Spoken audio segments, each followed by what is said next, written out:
Have you ever cared so much about somebody else's needs that you actually lost yourself? Today we discuss codependency and the direct relationship that affects your self-esteem. Because you are not broken. You were just conditioned to believe that love means total self-sacrifice.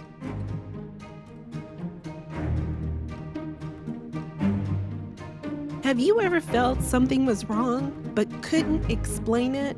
Like the person you love was slowly chipping away at your sense of self? Believe me, we have been there. Different marriages, but to the same man, with the same toxic pattern. But God was still working. We're Lizzie and Dina, women of faith, survivors, and truth tellers. Surviving toxic relationships is for any woman stuck in confusion, healing after betrayal, or just searching for her voice again. You are not crazy. You are deeply loved.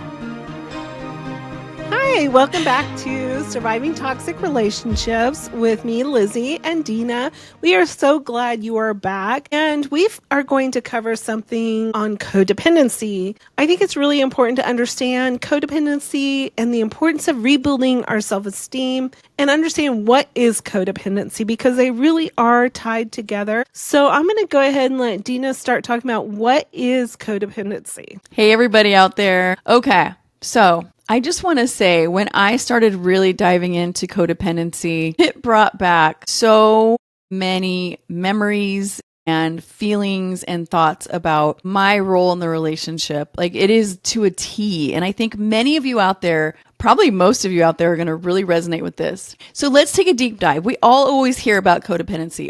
With addiction, it's a real buzzword because you're not the addict, but you're the codependent. But also in toxic relationships, you may not be the toxic one, but you are the codependent one. Well, what does that mean? What does that look like? So a dysfunctional relationship pattern where you are sacrificing your needs for their needs.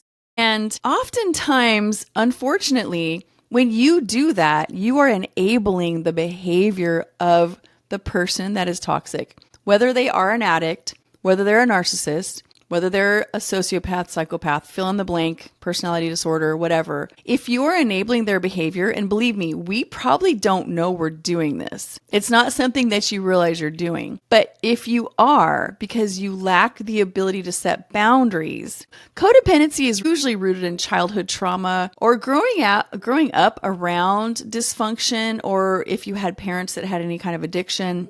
And it actually can be a learned behavior.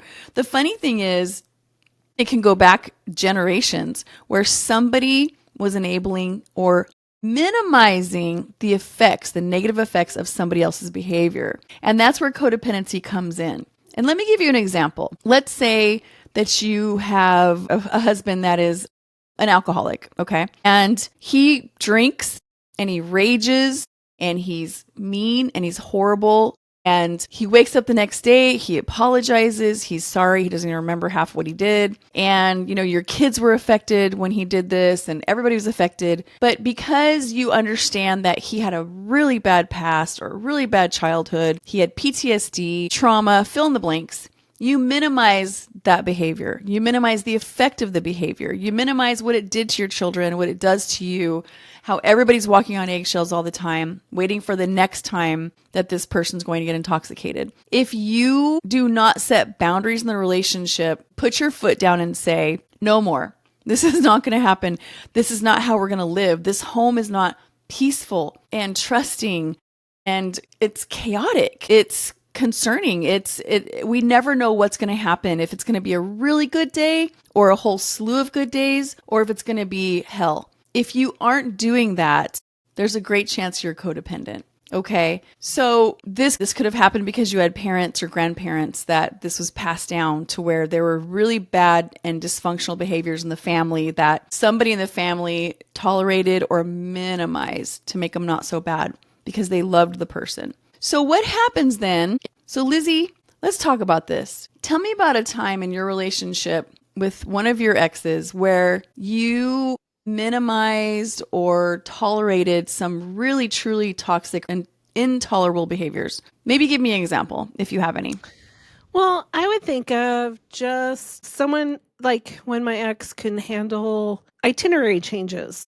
or I wasn't coming home. And in my mind, because of their reaction, I would think, well, they have ADHD, they have other issues that are controlling. Like, I remember one time my first ex-husband, when he was playing softball, even something simple with his reaction at the game, I was like, he was up all night. I look back now and I'm like, oh, that was extremely toxic. There's no excuse for that behavior. Another thing I also think of, Dina, is as believers, because you and I are women of faith, a lot of times we say, oh, it's just sin that they're reacting this way, not realizing that, yeah, it could be sin, but that's not really an excuse for us to handle it over and over and over. But yet I think that we use that as well as an explanation of just accepting their behavior. Oh, yeah, I love that. A lot of times a spiritual leader will tell you this is sin. This is just sin. And so they have a sin problem. They have a heart problem. They have a Jesus relationship problem.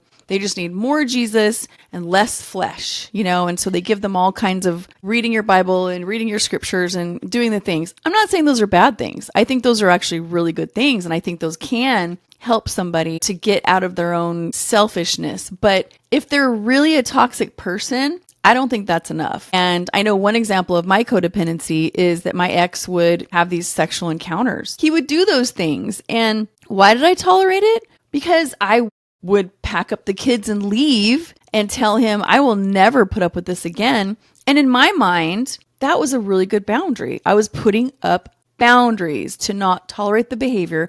I was not being codependent because I was doing something about it. But guess what? I threatened him that if he did this again, because he would come begging, crying, pleading, sobbing back to me, I would say, if you do this again, we're done. Was I done? No. I left him 9 times in 27 years. So here you go. I think another element of codependency, which coincides with low self-esteem, is that you set boundaries. Maybe you do, but you don't follow through because maybe it's been a couple years. Maybe something else happens, because a lot of these people will manufacture some crazy event right about the time you're going to find out what they did. I have cancer. I knew somebody that was in a narcissistic relationship, and this person, every time they were about to be found out for spending all their spouse's money, some big, huge, dramatic event came. And one of them was, she said, I just remembered I was molested by my dad and my grandpa. And now she's having this crazy flashback of all these molestations, and she's sobbing. And now the attention goes all to helping her, even though she just spent 40 grand of money they did not have because that was her addiction. And another time she realized that she had quote unquote, this tremendous heart damage from diet pills she took when she was young. And she's jumping on board with this lawsuit for heart damage, which she never had. People like this are so good at pulling these tricks. But the thing is that when we're codependent, we don't see the games as well as we should. We don't see the tricks, and we don't set the really hard boundaries. Like, when you set a boundary, you guys, mean it. Because if you set it and you don't mean it, this person's going to just think you never did anything. So, okay. Moving on. So when we are a codependent, we have difficulty with boundaries. We have emotional dependency. We actually depend on this person for us to feel good about us. And we need to feel needed. So when they cry and sob and say, I need your help getting better, please help me, it does something in our hearts. Or maybe we need to be in control. So when they say, oh my gosh, please, let's do this together as a couple, let's get help, and you take over, it's your need to be in control. Let's talk about how this behavior starts into low self-esteem. When you put others first to the point of your own self-neglect, you cannot have self-esteem because you're always making sure that everybody but you is okay. Even the small things, like he wants to watch football today. Well, I thought we were going to have the girls over and we're going to watch something on the big TV and have a girls' time. But he decided he's going to watch football alone. And so you rearrange the whole thing. Those are little things, but when they control the television, when they control the atmosphere of the house, those are things to look at. Protecting or covering up their destructive behavior, again, enabling.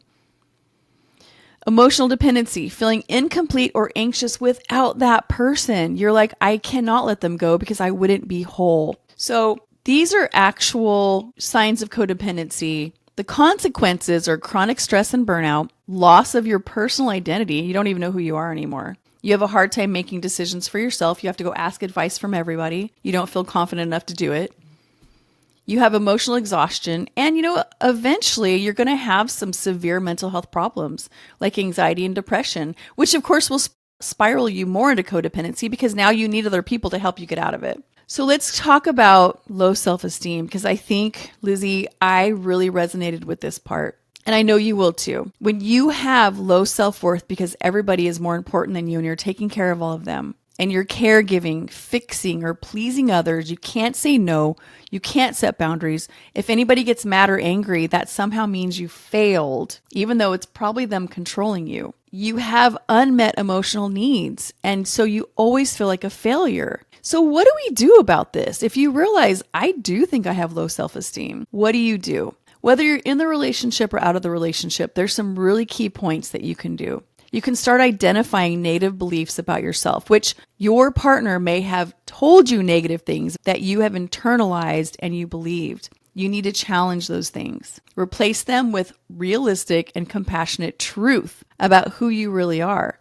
Yeah, you're not perfect, of course, but are you reacting to their behavior, or are you really just a bad person? Go with the facts. Go with the truth. You might even tell yourself, I'm just too stupid, or nobody cares about me. Notice what you're thinking. Look at your thoughts. Notice them, write them down, and challenge them. You need to really change the way that you look at yourself and those voices that have been in your head. Ask, how long have I thought this about myself? Why do I think this about myself? What are the messages I'm telling myself? Am I ugly? Am I fat? Am I no good? Can I not do anything right? Am I good at absolutely nothing? Will I fail at everything? Look at those things. Even if you have to look at what other people have said about you in your life, you need to write these things down and you need to rehearse them constantly to change that negative brain wave that's happening and reset yourself. Also, you need to focus on your strengths and achievements. You need to write them down. Again, accomplishments, qualities that you maybe admire. Maybe you don't admire anything. And that's a red flag right there. Somebody's told you that. And then, you know what? Engaging in self-care is so important because you have got to stop taking care of everybody else, at least for a while. Tell yourself it's just for a while. You've got to prioritize you. Take care of your physical self, your emotional self, and your mental self. What does that look like? Good sleep, good nutrition, maybe some hobbies, new hobbies, things that you love, time with loved ones. Do you need to travel and go see mom because you've been pushed away from your family for so long? Make sure you surround yourself with people that love you and that lift you up, because sometimes your self-esteem is just because you're surrounded by people that tear you down in order to stay in control. All right. I think the one I love the most is setting new goals to help yourself grow. I know so many people that I have come in contact with, I'm sure you do too, Lizzie, have gotten a divorce and then they go to the gym and they start working out. And not only is the exercise helping them feel better physically, but also taking care of themselves for the first time ever. They feel so good.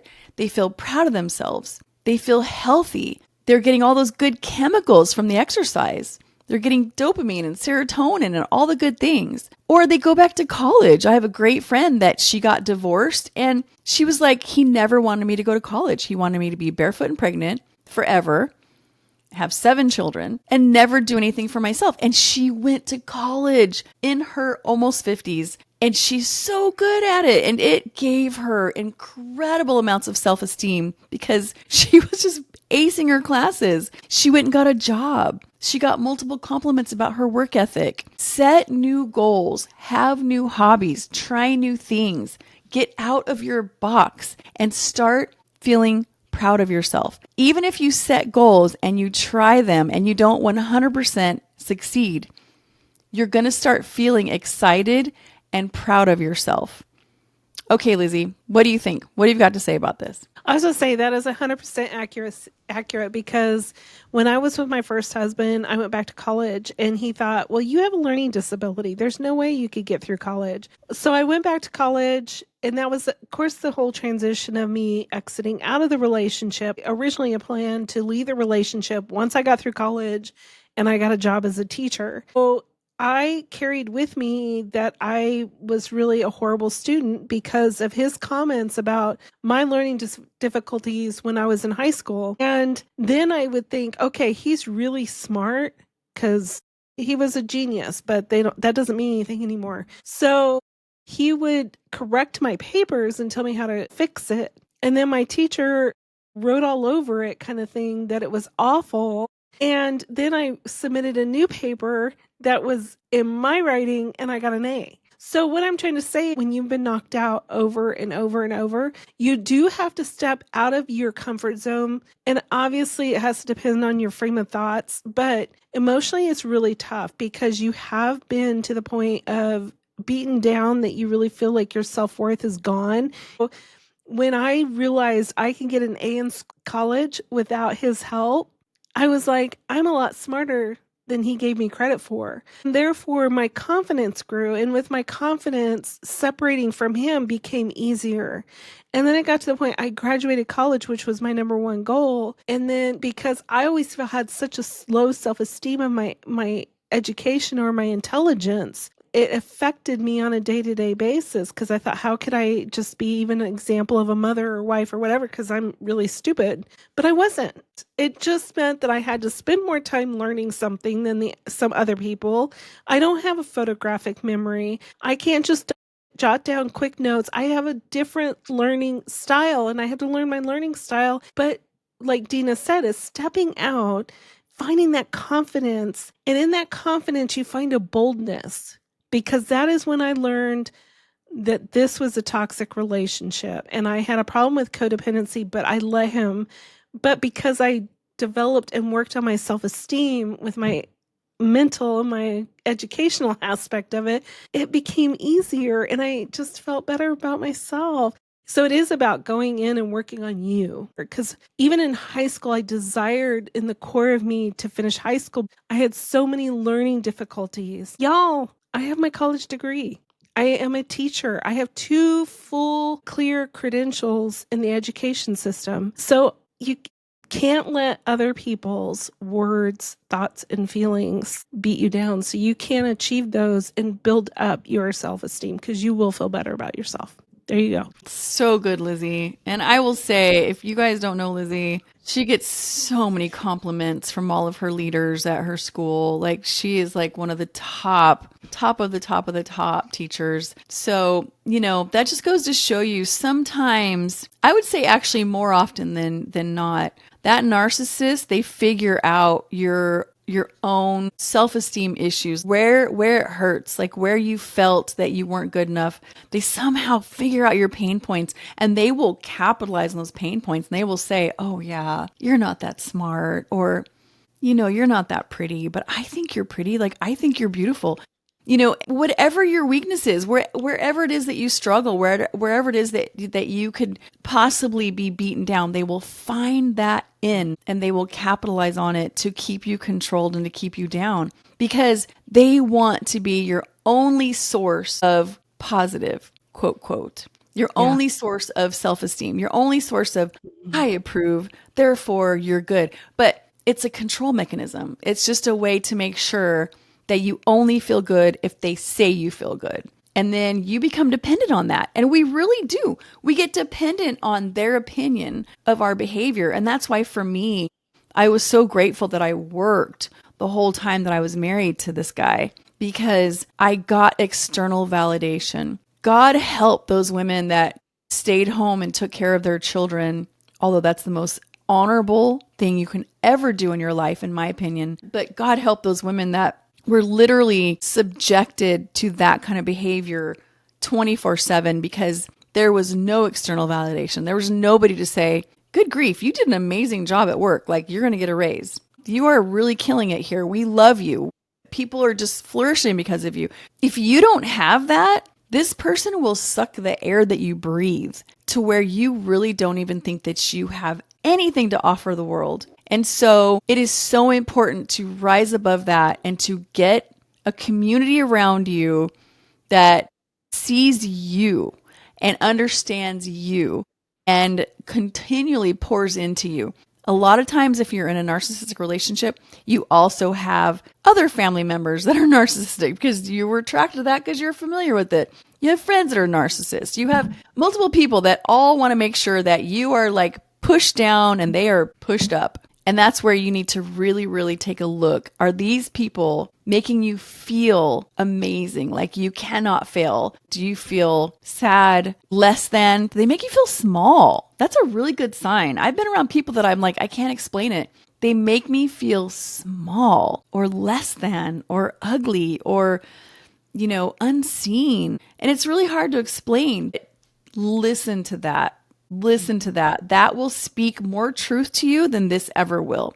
And one thing I'd like to add is if you are in a situation that you have a hard time building a community, that right there is a red flag. Because that means that you are being isolated over and over and over, that you do not have the time or the energy to build your community. And if you see a friend or family member, because Dina and I are all about supporting people that may have family members or friends in these situations. If you see these people more isolated over and over and you're thinking, I don't hear from them anymore, I used to hear from them all the time, those might be red flags that they need to know that you're still there for them. Not to tell them what to do, but the fact that you're there to be their community when they need it. Because I think sometimes we lose sight of that because we lose them. But there might be a reason you lost them. It might be that they are totally being pulled away from everybody they know. And if that's you, that's a huge red flag if you're in this situation. I just wanted to insert that. Perfect. Love it. Yes. Listen to that, guys. If you are being isolated to the point where you hardly have any friends, you haven't seen your family in forever, maybe it's just you and the kids and him, maybe you guys moved away, just please pay attention to that. Reach out. I don't care if you have an online community, a Facebook community, a private community where you just have a text thread with people that make you feel amazing and that will listen to you.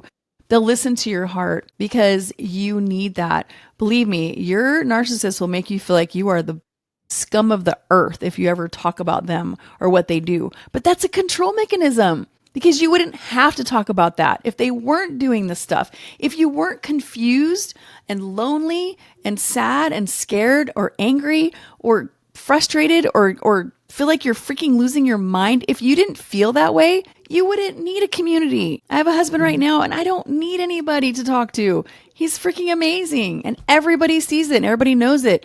I want everybody to have someone like that. But if you don't, be honest about it. Look at it and gather those people around you, even if you have to do it quietly, because you've got to feel that empty void in your heart where you're giving out to all these people around you that are just sucking you dry. And trust me, I've been there. You guys, if you hear old podcasts, you will hear that I had a whole group of many, many, many people, probably 30 to 40 people in my life that just needed somebody to suck dry, whether they needed something for their kids or they needed church help or they needed advice multiple times a day. I attracted those people and I actually felt good about helping those people until I realized they were taking away from everybody who gave back to me. Everybody who would actually pour back into my life, I rejected and kept all the needy people who'd never even asked me, how's your day? How are you, Dina? How's your day? Are you doing well? How are things going? What can I do for you? What can I do for you? Are you and your husband okay? Today, or this week, or how can I pray for you? Yeah. Yeah. Like I remember last week, you kind of squeezed in a tiny little comment that, you're struggling financially. How are you? No, none of that got addressed. I was surrounded by people that never asked me, never bothered, never cared about how I was doing. But you know what, Lizzie? Here's the great red flag. They never got better. They never followed through with anything that I suggested they do. They never did what they should have done. They just kept coming back again and again and again with the same problem. So I guess that's enough. It's just very frustrating. But I've had so many years of codependency and no boundaries and people pleasing and low self-esteem. I don't want that for any of you. Please don't waste your life doing that, you guys. It is Yeah, I was going to say, I think terrible. both you and I are pretty... I think that was one area of both of us, that codependency and self-esteem. And it is a battle of the mind, emotions, and building those healthy boundaries. But it's one baby step at a time for some of us. I mean, when you think about it, we have to deprogram ourselves. Yeah. I mean, this is so deep rooted, but it's part of recognizing it. It's part Yeah, of recognizing it that it's the huge first step. And then just taking those baby steps. Yeah. Wow. exactly. Great. Taking the baby steps and deciding that you're going to have a different life. Yep. But like you said, Lizzie, it's not, you guys, you're not going to be different in a month. It's going to take you a long time. But again, Sometimes surround years. yourself, sometimes years. But Surround that's not a yourself. bad thing. You'll see growth in that time. It's just sometimes it Oh, takes yeah. years to be at the healing process of going, wow, I like this. Yeah. And find books about codependency, study it, get to know it, and surround yourself with people that have been there, people that understand it, people that will call you. They care about Yes. you. They check on you. They love you. Find people like that. Okay, guys? Start eliminating the people that are just taking from your life and from your children's lives and your home and your family and just using you. No more. I think that's a great way to end it. But Dina, I'd like to say one thing. I love What? you. I love you too. And you're definitely one of those friends that I could blab all day and Lizzie would just sit there and she would listen to me. And you know what? Ditto. She Yeah, checks ditto. on me the next day. How are you? Are you okay? How are you doing? Like she is a true blue friend. I swear, like one of those people that you could just rely on. I mean, and there aren't a lot of people. I hate to say it, guys. This world is becoming a very selfish world. You have to find those little diamonds in the rough that will feed into your life and always make sure that you're okay and love you no matter what and don't judge you.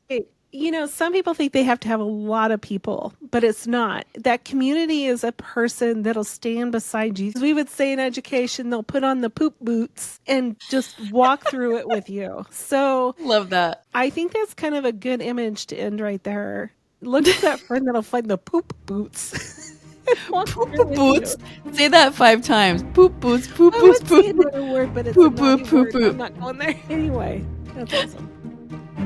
You don't have to keep losing yourself to be loved. Real love is nurturing and respectful. Start by setting one small boundary today. If this episode spoke to you, please share it with someone who needs to hear that they're not alone. And follow us for more real conversations about healing, growth, and finding your true self.